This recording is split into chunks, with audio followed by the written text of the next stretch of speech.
Natasha Clark is LBC's political editor, awaiting the arrival of the Prime Minister. Natasha.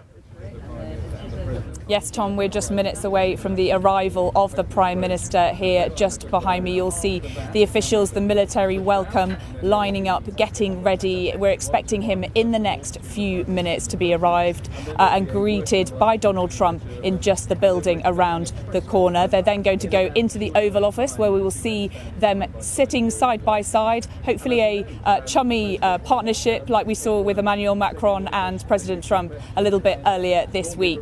The pair are then going to go into hours of talks and a working lunch. We do expect them as well to exchange some presents as well. We asked some officials over on the plane whether we would expect Keir Starmer, of course, a huge football fan, to be handing the president an Arsenal shirt like he handed to President Biden just a few months ago. But apparently that is not on the cards. More when we get it on those presents and that exchange of gifts. We will hear from the Prime Minister, Keir Starmer, as well at a press conference in the next couple of hours. They are going to stand up against two podiums side by side together with the leader of the free world. So yes, more coming up on LBC in the next few minutes. And the Prime Minister on the plane over is asked the difficult question that Prime Minister asked when they meet, particularly this US President, which is basically, can you trust him? What did the PM say? He said yes, Tom, absolutely. No hesitation from the Prime Minister on that question. He also said there was no difference between the two of them on the key issue of Ukraine. Now, that felt slightly like stretching the truth to me. I don't think that's quite how officials in the room are going to be spinning it when it does actually happen. We know that Donald Trump is not a huge fan of this peacekeeping agreement. And actually in the White House in the last few minutes, we've had a readout of some of what their thoughts were about Keir Starmer's plans. They have not made any commitments to any sort of US security guarantee for a peacekeeping force, but it's quite clear that the devil is going to be in the detail on this plan for Keir Starmer, for Donald Trump, in terms of getting the president on side with this big idea that he wants to see. We know that the Prime Minister has said that he will be prepared to put boots on the ground in Ukraine, but we don't exactly know what that will look like. We don't exactly know how long they will be there for, and whether the US will agree to that key security backstop, a security guarantee.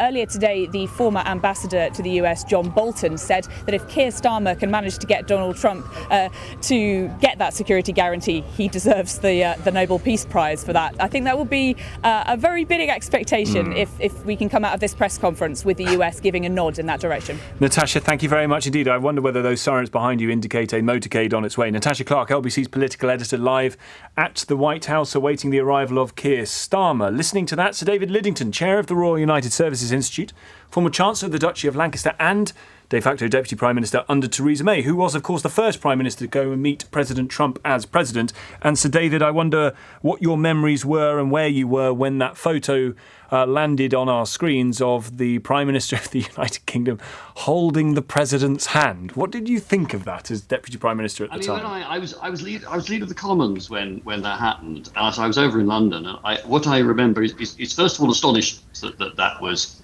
happening, and then there's also a sense, well, at least it shows they haven't had a massive row together, because I think, Theresa and Donald Trump, I mean, let's not kid ourselves. I mean, they were chalk and cheese as far as personality types were concerned. I mean, they were not natural soulmates, to put it mildly. But, I mean, Theresa May as PM always knew that it was in the British national interest that she as Prime Minister established the best possible working relationship that she could with the man that the American people had elected. And that mattered to us in terms of our security and defence. It mattered in terms of trade and prosperity and investment. And so, she saw it as her duty to go out and, make that, admittedly, I think, quite difficult at times, awkward relationship work as well as it possibly could do.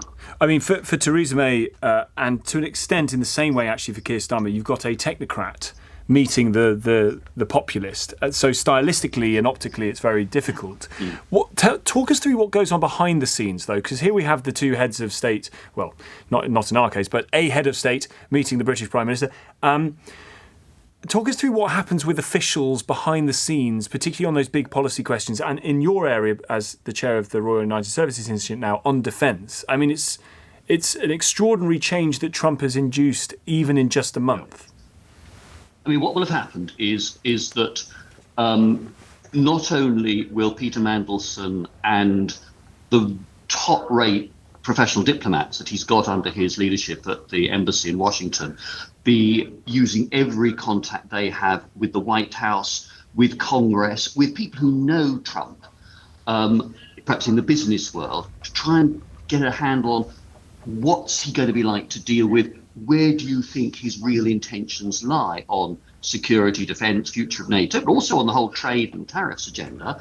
And at the same time, back in London, those relationships that work at a very deep mutual trust level between the intelligence chiefs in Britain, their counterparts in the States, the military chiefs on both sides of the Atlantic, the top securocrats in our National Security Secretariat and their American counterparts, they will have been hitting the phones, trying to, again, nail down where Donald Trump is coming from, what might be agreed, what Trump's priorities are going to be, so that the Prime Minister goes into this meeting with the best, most accurate possible understanding of what this United States president is going to be like to deal with in personality terms, and where he sees American interests as lying, so that Starmer can go in and try to make the case that what he wants on behalf of the British people is going to deliver what President Trump wants in his assessment of the mandate that the US electorate has given him, and where US priorities and interests lie.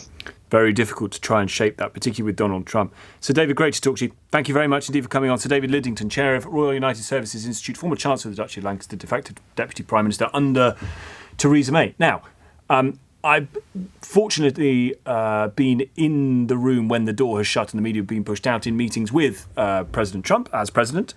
And I wonder, I can't think this will happen in the White House, but my God, you never know with President Trump. One of the more extraordinary things in a bilateral meeting between two nuclear-armed nations who have, throughout history, stood alongside each other, fighting battles for European security and indeed fought one another at various points in their histories.